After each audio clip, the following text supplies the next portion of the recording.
The Arrowverse est une franchise médiatique américaine de super-héros et un univers partagé centré sur diverses séries télévisées interconnectées basées sur des personnages de super-héros de DC Comics.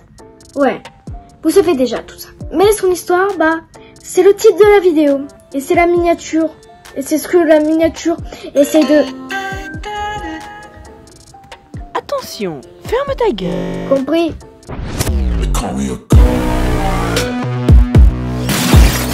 2 mai 2008, date de sortie d'un film qui a fait un beat total, genre $200. Iron Man. Il y a quelqu'un qui m'appelle. Oui, allô? Comment ça, je me suis trompée sur les chiffres? Quoi? Et Iron Man 2? Je suis sûr, je ne suis pas trompée, j'ai confondu sûrement, c'est le 3. Ok, je me suis trompée, pas grave. Donc, qui a super bien marché, comme tout le reste du MCU. Un univers partagé, genre tous les films sont connectés. Et sont dans un seul univers, qui a continué à exploser à travers les années. Par exemple, voici le box-office d'Avengers Endgame. Ça a réellement frôlé les 3 milliards. Et moi, j'en aime pas un seul. C'est bon, comme ça a bien marché, bien sûr, la concurrence est là et veut rivaliser. Qui est la concurrence ici? C'est DC Comics. Du coup, pendant que DC développait le projet Man of Steel, qui va réellement lancer le DCU, il y a un certain... CW est un réseau de télévision commercial américain de langue anglaise qui est arrivé pour commander un pilote pour Arrow, tournant autour du personnage Green Arrow, et développé par Andrew Kreisberg, Greg Berlanti et Mark Greenberg. Je crois que j'ai mal prononcé les noms, mais c'est pas grave. Et pour les fans comme moi, Arrow est une des meilleures séries sur cette terre. Et bien sûr, ça a été un énorme succès pour la CW. Bien sûr, ça n'a pas fait 2 milliards au box-office. Déjà, c'est pas un box-office puisque c'est une série. Alors, en juillet 2013, donc un mois après la sortie de Man of Steel, il a été annoncé que Berlanti, Kreisberg et Jeff Jones créeraient une série dérivée sur The Flash. Le personnage joué par Grant Gustin devait apparaître dans 3 épisodes de la 2e saison d'Arrow, mais un pilote traditionnel a finalement été commandé. Et ça a été un énorme succès, encore plus que la première saison d'Arrow. Donc ils ont décidé de créer tout un univers. En novembre 2014, Berlanti a exprimé son intérêt à faire exister la série CBS Supergirl, qui faisait partie d'un autre univers, viennent dans le même univers que Arrow et The Flash. Et en janvier 2015, le président de la CW, Mark Pedowitz, a révélé qu'il était également ouvert à un croisement entre les deux séries et réseaux. Cependant, la présidente de CBS a déclaré ce mois-là que ces 2 émissions sont sur un réseau différent. Je pense donc que nous garderons Supergirl pendant un certain temps.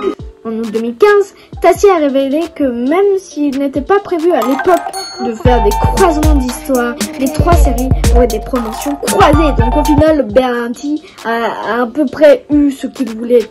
En janvier 2015, la CW a annoncé qu'une web-série animée mettant en vedette l'héroïne DC Vixen ferait ses débuts sur CW Seed fin 2015 et se déroulait dans le même univers que Arrow et The Flash. Et pour être franche avec vous, je ne connaissais pas cette série. Vixen, frère, je connaissais pas. Je savais pas qu'il y avait Arrow et The Flash dedans et qu'ils jouaient leur rôle respectif. Le mois suivant, il a été rapporté qu'une autre série dérivée, décrite comme une émotion d'équipe de super-héros, était en cours de discussion, qui serait titrée par plusieurs personnages récurrents d'Arrow et de Flash, a officiellement confirmé DC Legends of Tomorrow pour une première en janvier 2016. En mai 2017, The CW a commandé Black Lightning.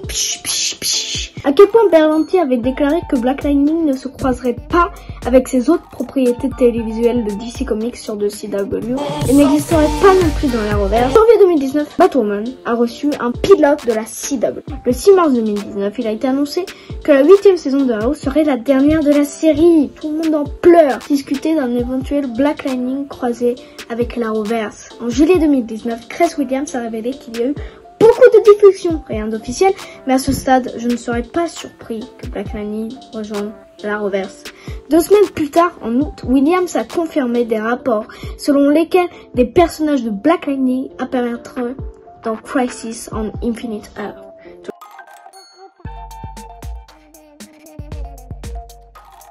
On s'en fout. En septembre 2019, une série dérivée de Superman et Lois entra en développement. En janvier 2020, le nouveau Earth Prime a été formé, qui a vu la Terre de Black Lightning fusionner avec les anciennes Earth 1 et Earth 38, créant un univers fictif où tous les séries de CW existent ensemble. Le 16 novembre, une série concentrée sur la version de Yara Flor de Wonder Girl était en développement. La CW a officiellement transmis un Black Lightning, le spin-off Painkiller, en mai 2021.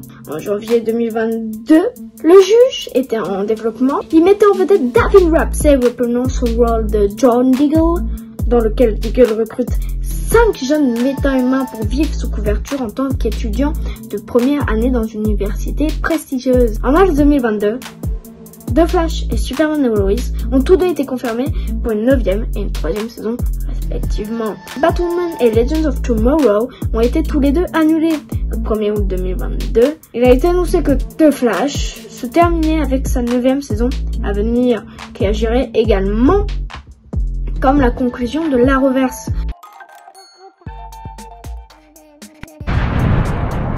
En raison de la confirmation de Superman et Lois se déroulait dans un univers adjacent. Donc, oui, l'Arrowverse est bientôt terminée. Cette vidéo m'a pris beaucoup de temps d'écriture, de recherche, de montage, etc. Donc, merci d'avoir resté jusqu'à la fin. J'espère que ça vous a plu. Si c'était le cas, mettez le petit pouce bleu. Abonnez-vous pour plus de vidéos du genre. C'était Charles. Tout ça est.